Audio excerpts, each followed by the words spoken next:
Bharat Ratna doctor Bhimrao Ambedkar ಅವರಿಗೆ ಕೋಟಿ ಕೋಟಿ ನಮನ. ಇವರ ಜೀವನವನ್ನು ಆಧರಿಸಿ ಈ ಧಾರಾವಾಹಿಯನ್ನು ನಿರ್ಮಿಸಲಾಗಿದೆ.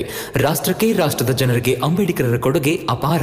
ಹಲವಾರು ಅಧಿಕೃತ ಪುಸ್ತಕಗಳನ್ನು ಆಧರಿಸಿ ಈ ಕಥೆಯನ್ನು ತಮ್ಮ ಮುಂದೆ ಇಡಲಾಗಿದೆ. ಈ ಧಾರಾವಾಹಿಯನ್ನು ವಾಹಿನಿಯು ನಿಷ್ಠೆಯಿಂದ ನಿರ್ಮಿಸಿದ್ದು, ಬಾಬಾ ಸಾಹೇಬರ ಜೀವನ ಮತ್ತು ಸವಿಸಿದ ಹಾದಿ ಪ್ರತಿಯೊಬ್ಬರಿಗೂ ಸ್ಫೂರ್ತಿ ನೀಡುತ್ತದೆ ಎಂಬುದನ್ನು ವಾಹಿನಿಯು ಬಲವಾಗಿ ನಂಬಿದೆ. ಬಾಲಣ್ಣ, ರಮಾ ಒಬ್ಳೇ ಇದ್ದಾಳೆ, ನಾನು ಅವಳ ಜೊತೆ ಇರ್ಬೇಕಲ್ವಾ? ಇಲ್ಲ ಭೀಮಾ, ಈ ಪರಿಸ್ಥಿತಿಲಿ ರಮಾ ತಾನೇ ನಿಭಾಯಿಸ್ಕೋಬೇಕು. ಅದೇ ಹೇಗೆ? ನಾನು ಅವಳ ಗಂಡ ಬಾಲಣ್ಣ. ಹೌದಪ್ಪ, ಆದ್ರೆ ನೀನು ಅಲ್ಲಿಗೆ ಹೋದ್ರೆ ರಮನ್ ಮೇಲೆ ಇನ್ನಷ್ಟು ಒತ್ತಡ ಹಾಕ್ದಂಗಾಗುತ್ತೆ. ಆಮೇಲೆ ರಮಾನು ನಿಂತರನೇ ಅನ್ಯಾಯಗಳನ್ನ ಸಹಿಸ್ಕೊಂಡು ನೀನಿದ್ದಾಗೆ ಅವಳು ಸುಮ್ಮನಿದ್ಬಿಡ್ತಾಳೆ. ಅದರಿಂದನೇ ಅವರಿಬ್ಬರೇ ಇದನ್ನ ಸರಿಪಡಿಸ್ಕೊಳ್ಳಿ ಬಿಡು. ಅತ್ತೆ, ಅತಿಯಾಗಿ ನಡ್ಕೋತಿದ್ದೀರಾ ನೀವು. ಅತಿ ಮಾಡ್ತಿಲ್ಲ, ನಿಮ್ ಎಲ್ಲೇ ಏನು ಅಂತ ತೋರಿಸ್ತಾ ಇದ್ದೀನಿ. ಯಾಕೆಂದ್ರೆ ನಿಮ್ಮಂತ ಸೊಸೆರು ಯಾವುದಕ್ಕೂ ಪ್ರಯೋಜನಕ್ಕೆ ಬರಲ್ಲ. ಹಂಗೆ ಆನಂದ, ನೀನು ಲಕ್ಷ್ಮಿ ಇಬ್ರು ಅಮ್ಮ ಮಾಡೋ ದಬ್ಬಾಳಿಕೆಗೆ ತಲೆ ಅಲ್ಲಾಡ್ಸ್ಕೊಂಡಿರ್ತೀರಾ? ನೀನು ಹೇಳು ಭೀಮಾ, ಒಂದ್ ವೇಳೆ ಅಮ್ಮನ ಜಾಗದಲ್ಲಿ ಬೇರೆ ಹೆಣ್ಣಿದ್ದಿದ್ರೆ ಆಗ್ಲೂ ರಮ್ಮಂಗೆ ನೀನು ಹೀಗೇನೆ ಸುಮ್ಮನಿರೋದಕ್ಕೆ ಹೇಳ್ತಿದ್ಯಾ? ಹೇಳು ಆನಂದ, ಆಗ್ಲೂ ನೀನು ಹೀಗೆ ಸುಮ್ಮನೆ ಸಹಿಸ್ಕೋತಿದ್ಯಾ? ಆದ್ರೆ ಬಾಲಣ್ಣ, ಸಂಬಂಧಗಳಿಗೆ ಗೌರವ ಕೊಡ್ಬೇಕಾಗುತ್ತೆ. ಗೌರವನ? ಎಂತ ಗೌರವ ಭೀಮಾ?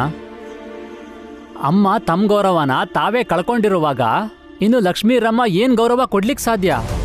ಮಿಗ್ಲಾಗಿ ಭೀಮಾ, ನಿನ್ ಪ್ರತಿ ಹೋರಾಟಕ್ಕೂ ರಮ್ಮ ಇಷ್ಟು ದಿನ ಅವಳು ನಿನ್ ಜೊತೆನೆ ನಿಂತಿದ್ದಾಳೆ. ನಿನ್ ಸರಿಸಮವಾಗಿ ನಿಂತಿದ್ದಾಳೆ. ಪ್ರತಿಯೊಂದು ಕಡೆನೂ ನಿನ್ ಹಿಂದೆನೆ ಬಂದು ನಿಂಗೆ ಧೈರ್ಯ ತುಂಬಿದ್ದಾಳೆ. ಅದಕ್ಕೆ ಹೇಳ್ತಿರೋದು, ರಮಾ ಸಾಧಾರಣ ಹೆಣ್ಣಲ್ಲ. ಬೇರೆ ಹೆಣ್ಮಕ್ಳಿಗೂ ಆದರ್ಶವಾಗಿ ನಿಲ್ಲೋ ಶಕ್ತಿ ಇದೆ ಅವಳಲ್ಲಿ. ಇದೊಂದು ಒಳ್ಳೆ ಅವಕಾಶ ರಮ್ಮಂಗೆ, ಒಂದು ಉದಾಹರಣೆಯಾಗಿ ನಿಲ್ಲೋಕೆ. ಒಂದ್ ವೇಳೆ ಅತ್ತೆ ಆದವಳು ಸೊಸೆಗೆ ಕಿರುಕುಳ ಕೊಡ್ತಿದ್ರೆ ಏನು ಮಾಡಬೇಕು ಅಂತ ತೋರಿಸ್ಲಿ. ನನಗೆ ನಂಬಿಕೆ ಇದೆ, ರಮಾ ಏನೇ ಮಾಡಿದ್ರೂ ಯೋಚನೆ ಮಾಡಿ ನಿರ್ಧಾರ ತಗೋತಾಳೆ ಅಂತ. ಆದರೆ ಭೀಮಾ, ನೀನು ರಮನ್ ಹತ್ರ ಹೋದ್ರೆ ರಮಂಗೆ ತನ್ನ ನಿರ್ಧಾರನ ತಾನೇ ತಗೊಳ್ಳೋದಕ್ಕೆ ಕಷ್ಟ ಆಗ್ಬೋದು. ಅದರಿಂದನೇ ಒಬ್ಬ ಜವಾಬ್ದಾರಿಯುತ ಗಂಡನಾಗಿ ಇಲ್ಲೇ ಇರು, ಕಾದ್ ನೋಡು ಏನು ಮಾಡ್ತಾಳೆ ಅಂತ. ಮುಂದೊಂದು ದಿನ ರಮಾ ತಾನೊಬ್ಬಳೇ ಒಂದು ನಿರ್ಧಾರಕ್ಕೆ ಬರಬೇಕು ಅಂತಂದ್ರೆ ಅವಳಲ್ಲಿ ಯಾವುದೇ ರೀತಿ ಗೊಂದಲಗಳಿರಬಾರ್ದು.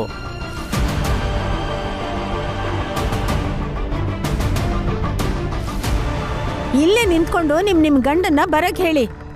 ಅವ್ರು ಹೊರಗೆ ಬಂದ್ ಕೂಡ್ಲೆ ಕರ್ಕೊಂಡು ಹೋಗ್ತಿರ್ಬೇಕು.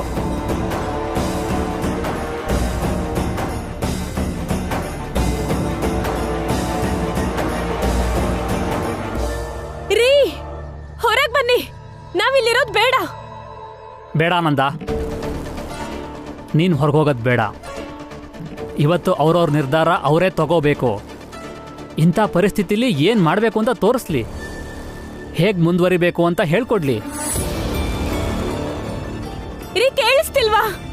ಬೇಗ ಹೊರಗೆ ಬನ್ನಿ, ಹೊರಟೋಗೋಣ ನಾವಿಲ್ಲಿಂದ. ಅಕ್ಕ, ನಾವಿಲ್ಲಿಂದ ಎಲ್ಲೂ ಹೋಗೋದು ಬೇಡ, ನಾವಿಲ್ಲೇ ಇರೋಣ.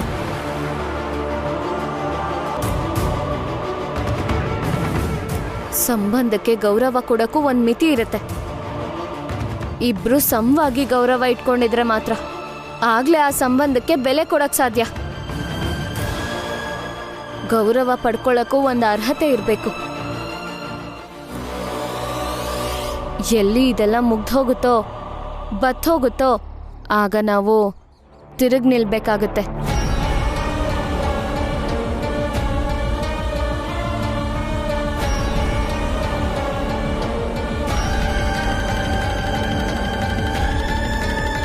ನಾನು ಹೀಗೆ ಹೇಳ್ತಿಲ್ಲ. ಸೊಸೆ ಆದವಳು ಅವಳ ಅತ್ತೆ ಮಾಡೋ ಅನ್ಯಾಯಕ್ಕೆಲ್ಲ ಎದುರುತ್ರ ಕೊಡಬೇಕು ಅಂತ. ಆದ್ರೆ ಏನ್ ಗೊತ್ತಾ, ಸೊಸೆ ಆದವಳು ಎಚ್ಚರವಾಗಿರ್ಬೇಕು. ತನ್ನತ್ತೆ ಎಲ್ಲ ವಿಷಯದಲ್ಲೂ ಮಿತಿ ಮೀರಿದ್ರೆ ಸೊಸೆ ತನ್ನ ಹಕ್ಕಿಗೋಸ್ಕರ ತಾನೇ ಹೋರಾಡಬೇಕು.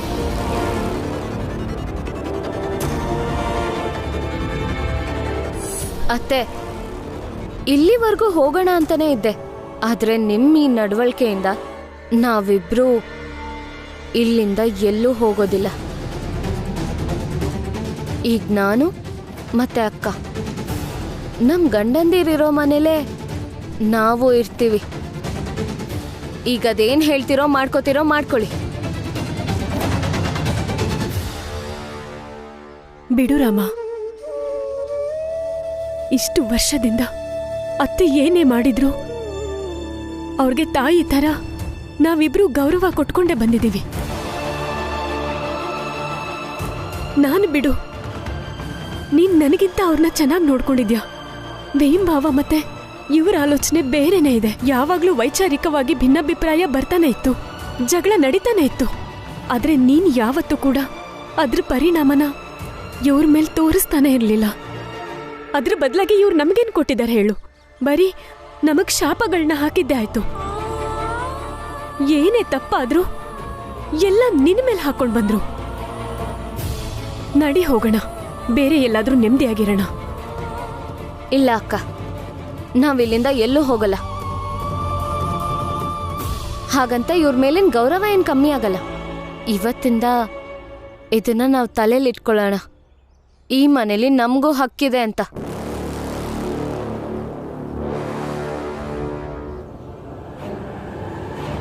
ನಡೀರಿ.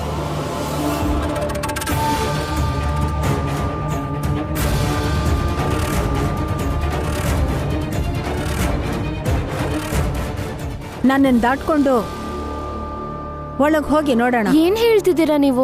ನನ್ನನ್ನು ತಳ್ಳಿ ಒಳಗೆ ಹೋಗಿ ನೋಡೋಣ.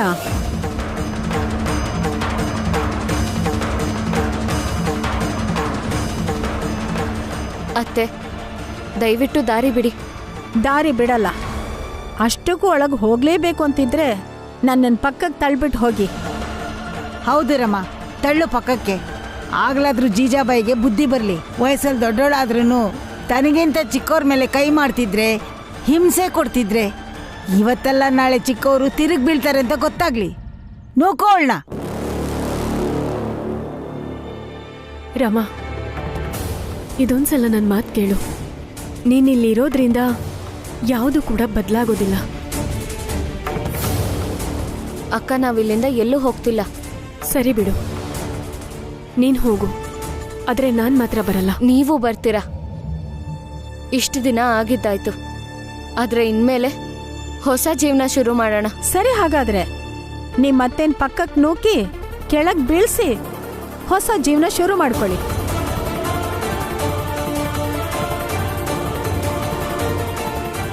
ಬೀಳ್ಸೋದ? ಇಲ್ಲ, ರಮಾ ಅತ್ತೆಗೆ ಅಗೌರವ ತೋರಿಸ್ಬಾರ್ದು. ಬೇಡ ಭೀಮಾ. ಇಲ್ಲ ಅಣ್ಣ. ಭೀಮ್. ಹೌದು ಬಾಲಣ್ಣ, ಲಕ್ಷ್ಮಿ ಜೊತೆ ನಾನು ಹೋಗೋದೇ ಒಳ್ಳೇದು.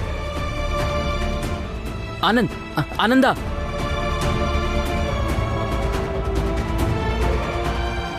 ಇನ್ನೀ ಮನೆ ಭವಿಷ್ಯ ಈ ಮನೆ ಸೊಸೆರ್ ಕೈಯಲ್ಲಿದೆ. ಅತ್ತೆ, ಹಠ ಮಾಡ್ಬೇಡಿ, ದಾರಿ ಬಿಡಿ. ನೂಕ್ಬಿಟ್ಟು ಹೋಗಿ ಅಂತ ಹೇಳಿದ್ನಲ್ಲ. ಅತ್ತೆ, ದಾರಿ ಬಿಡಿ. ದಾರಿ ನಮ್ಗೆ. ಬಿಡಲ್ಲ ನಾನು. ಸರಿ, ಹಾಗಾದ್ರೆ ಅದನ್ನೇ ಮಾಡ್ತೀವಿ. ಬೇಡ ರಮ,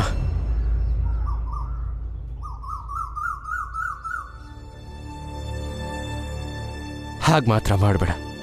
ನಿನ್ನ ಸ್ವಂತ ಅತ್ತೆಗೆ ಅಗೌರವ ತೋರಿಸಿದಾಗ ಮತ್ತೇನ್ ಮಾಡ್ಬೇಕು ಅಂತೀರಾ? ನೂಕು ಪರವಾಗಿಲ್ಲ, ಇಡೀ ವಠಾರಕ್ಕೆ ಗೊತ್ತಾಗ್ಲಿ ಮುದ್ದಾಗಿ ಚೆನ್ನಾಗಿ ಮಾತಾಡೋ ರಮಾಳ ನಿಜವಾದ ಮುಖ ಏನು ಅಂತ.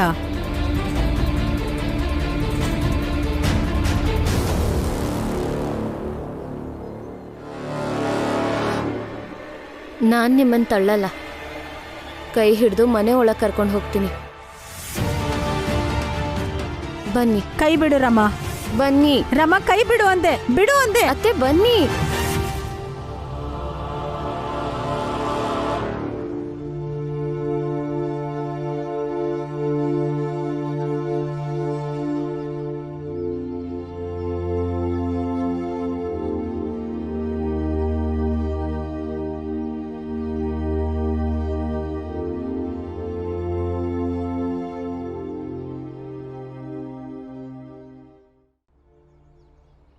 ಸೊಸೆಯರಿಬ್ರು ಸೇರ್ಕೊಂಡು ಅತ್ತೆ ಮೇಲೆ ದಬ್ಬಾಳಿಕೆ ಮಾಡಿದ್ದಾರೆ.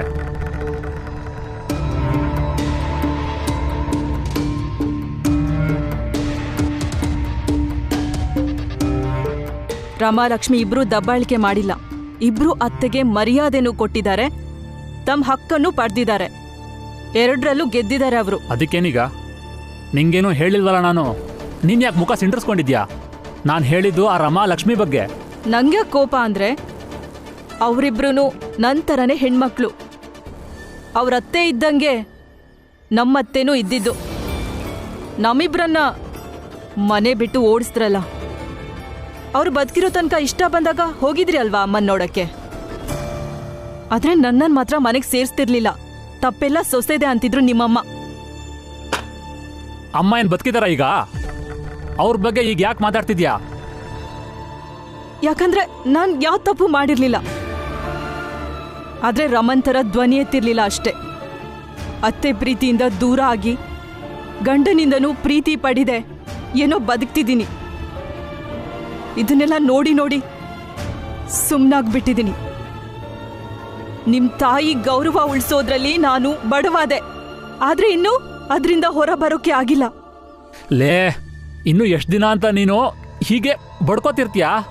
ಯಾಕಂದ್ರೆ ನಂಗೆ ಇವತ್ತಿಗೂ ನೋವಿದೆ. ನಾನ್ ಯಾಕೆ ಅವತ್ತು ನಮ್ಮ ಅತ್ತೆ ಮುಂದೆ ನಿಂತು ನೀವು ತಪ್ಪು ಮಾಡ್ತಿದ್ದೀರಾ ಅಂತ ಹೇಳಕ್ ಧೈರ್ಯ ಮಾಡ್ಲಿಲ್ಲ ಅಂತ. ನಿನಗಂತೂ ಸರಿಯಾಗಿ ಬಟ್ಟೆ ತರಕ್ಕೂ ಯೋಗ್ಯತೆ ಇಲ್ಲ, ಮತ್ತೆ ನನಗೂ ಸರಿಯಾಗಿ ಕೆಲಸ ಮಾಡೋದಕ್ಕೆ ಬಿಡ್ತಿಲ್ಲ. ಎಲ್ಲದಕ್ಕೂ ಒಂದು ಮಿತಿ ಅಂತ ಇರುತ್ತೆ. ಆಮೇಲೆ ಎಲ್ರೂ ಹಕ್ಕಿಗೋಸ್ಕರ ನಿಂತ್ಕೊಳ್ಳೇಬೇಕು. ನಾನು ಒಂದಿನ ನಿಂತ್ಕೋತೀನಿ.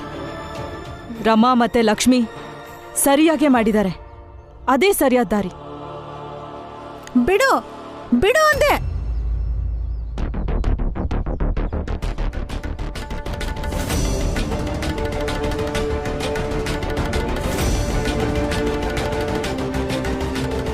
ಅತ್ತೆ, ನಾವೆಲ್ಲ ಒಟ್ಟಿಗೆ ಯಾಕೆ ಬದುಕಬಾರ್ದು?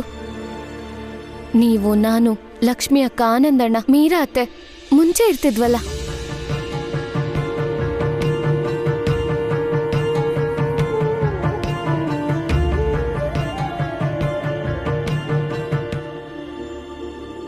ಬಾಲಣ್ಣ, ಇದೆಲ್ಲ ನಿಮ್ಮಿಂದಾನೇ ಆಗ್ತಿರೋದು. ನಿಮ್ಗೆ ತುಂಬಾ ತುಂಬಾ ಧನ್ಯವಾದ. ಆದರೆ ನಾವಿಲ್ಲಿ ಉಳ್ಕೊಳ್ಳೋದು ಅಪ್ಪನಿಗೆ ಇಷ್ಟ ಆಗೋದಿಲ್ಲ. ಅಪ್ಪ ಬಂದ್ಮೇಲೆ ಅದನ್ನ ನೋಡ್ಕೊಳ್ಳೋಣ.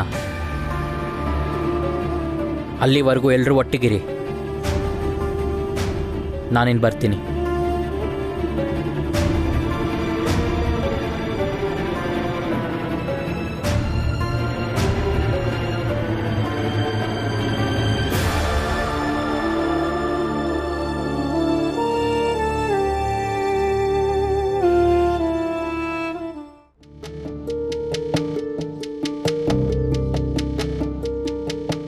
ಅತ್ತೆ, ಇಲ್ಲಿ ನಡೀತಾ ಇರೋ ಘಟನೆಗಳನ್ನ ನೋಡಿ ನಿಮ್ಮ ಮನಸ್ಸಿಗೆ ಬೇಜಾರು, ನೋವಾಗ್ತಾ ಇರ್ಬೋದು ಅಂತ ನನಗನ್ನಿಸ್ತಿದೆ. ನನಗೂ ಕೂಡ ಯಾಕೋ ಮನಸ್ಸೇ ಸರಿಗಿಲ್ಲ. ನನಗೂ ಮನ್ಸು ಸರಿ ಇಲ್ಲ. ಸರಿ ರಮ್ಮ, ಕೆಲವೊಬ್ರಿಗೆ ಬರಕ್ಕೆ ಹೇಳಿದ್ದೀನಿ. ಅವರೆಲ್ಲ ಕೂತ್ಕೊಳ್ಳೋದಕ್ಕೆ, ಕುಡಿಯೋದಕ್ಕೇನಾದರೂ ವ್ಯವಸ್ಥೆ ಮಾಡು. ಯಾರು ಬರ್ತಾರೆ? ಇವತ್ತು ಬುದ್ಧ ಪೌರ್ಣಿಮಾ. ಇವತ್ತಿನ ದಿನಾನೇ ಭಗವಂತ ಗೌತಮ ಬುದ್ಧ ಅವರು ಹುಟ್ಟಿದ್ದು ಮತ್ತೆ ಅವರಿಗೆ ಜ್ಞಾನೋದಯ ಆಗಿತ್ತು. ಆದ್ರಿಂದ ಪ್ರತಿ ವರ್ಷದ ಹಾಗೆ ಬೌದ್ಧ ಭಿಕ್ಷುಗಳು ಇಲ್ಲಿಗೆ ಬಂದು ಮಂತ್ರಪಠಣೆ ಮಾಡಿ ಹಿತವಚನ ಹೇಳಿ ಹೋಗ್ತಾರೆ. ಇದರಿಂದ ನಮ್ಮ ಮನಸ್ಸು ನಿರಾಳ ಆಗುತ್ತೆ. ನೀನು ಸಿದ್ಧತೆ ಮಾಡ್ಕೊ, ನಾನು ಭಿಕ್ಷುಗಳನ್ನ ಕರ್ಕೊಂಡು ಬರ್ತೀನಿ.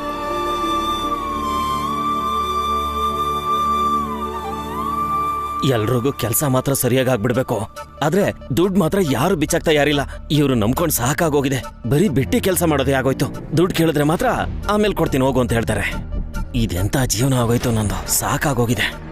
ನಂಜುಂಡಣ್ಣ, ಬನ್ನಿ, ಇವತ್ತು ಬುದ್ಧ ಪೌರ್ಣಮಿ. ಬುದ್ಧಂ ಶರಣಂ ಗಚ್ಚಮಿ ಅಂತ ಪಠಣೆ ಮಾಡೋಣ.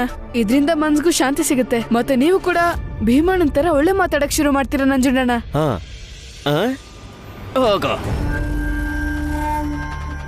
ಹೋಗೋ ಸುಮ್ನೆ.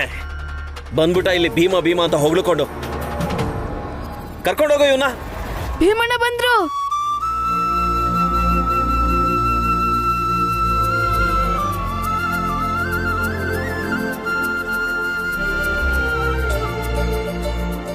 ಅತ್ತೆ, ಹೊರಗಡೆ ಭಿಕ್ಷುಗಳು ಬಂದಿದ್ದಾರೆ. ನೀವು ಬನ್ನಿ. ನಿಮ್ಮನ್ಸು ಸರಿ ಇಲ್ಲ, ನೀವು ಅಲ್ಲಿಗೆ ಬಂದು ಕೂತ್ಕೊಳ್ಳಿ. ಅವ್ರ ಮಾತು ಕೇಳಿ ನಿಮ್ಮ ಮನ್ಸಿಗೂ ಕೂಡ ನೆಮ್ಮದಿ ಅನಿಸ್ಬೋದು.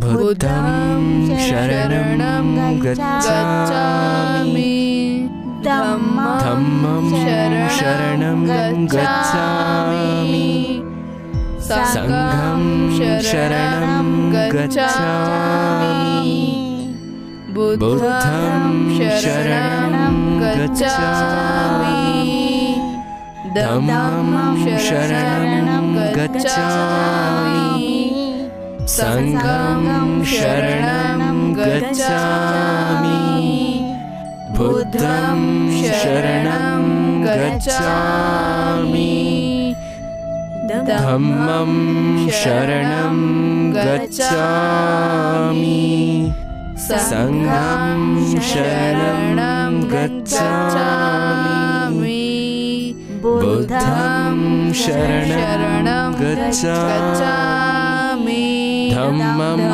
ಶರಣಂ ಗಚ್ಛಾಮಿ ಸಂಘಂ ಶರಣಂ ಗಚ್ಛಾಮಿ ಸಂಘಂ ಶರಣಂ ಗಚ್ಛಾಮಿ ಬುದ್ಧಂ ಶರಣಂ ಗಚ್ಛಾಮಿ ಧಮ್ಮಂ ಶರಣಂ ಗಚ್ಛಾಮಿ